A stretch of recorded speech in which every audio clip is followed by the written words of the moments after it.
Chapter 13. And Abram went up out of Egypt with his wife and all he had, and Lot with him, and they came into the south. Now Abram had great wealth of cattle and silver and gold. And traveling on from the south, he came to Bethel, to the place where his tent had been before, between Bethel and Ai, to the place where he had made his first altar, and there Abram gave worship to the name of the Lord. And Lot, who went with him, had flocks and herds and tents, so that the land was not wide enough for the two of them. Their property was so great that there was not room for them together. And there was an argument between the keepers of Abram's cattle and the keepers of Lot's cattle. At that time the Canaanites and Perizzites were still living in the land. Then Abram said to Lot, "Let there be no argument between me and you, and between my herdmen and your herdmen, for we are brothers. Is not all the land before you?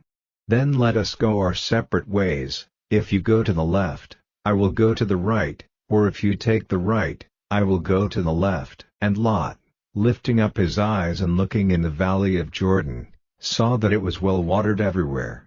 Before the Lord had sent destruction on Sodom and Gomorrah, it was like the garden of the Lord, like the land of Egypt, on the way to Zoar. So Lot took for himself all the valley of Jordan, and went to the east, and they were parted from one another. Abram went on living in the land of Canaan, and Lot went to the lowland towns, moving his tent as far as Sodom. Now the men of Sodom were evil, and great sinners before the Lord. And the Lord had said to Abram, after Lot was parted from him, "From this place where you are take a look to the north and to the south, to the east and to the west, for all the land which ye see I will give to you and to your seed forever. And I will make your children like the dust of the earth, so that if the dust of the earth may be numbered, then will your children be numbered.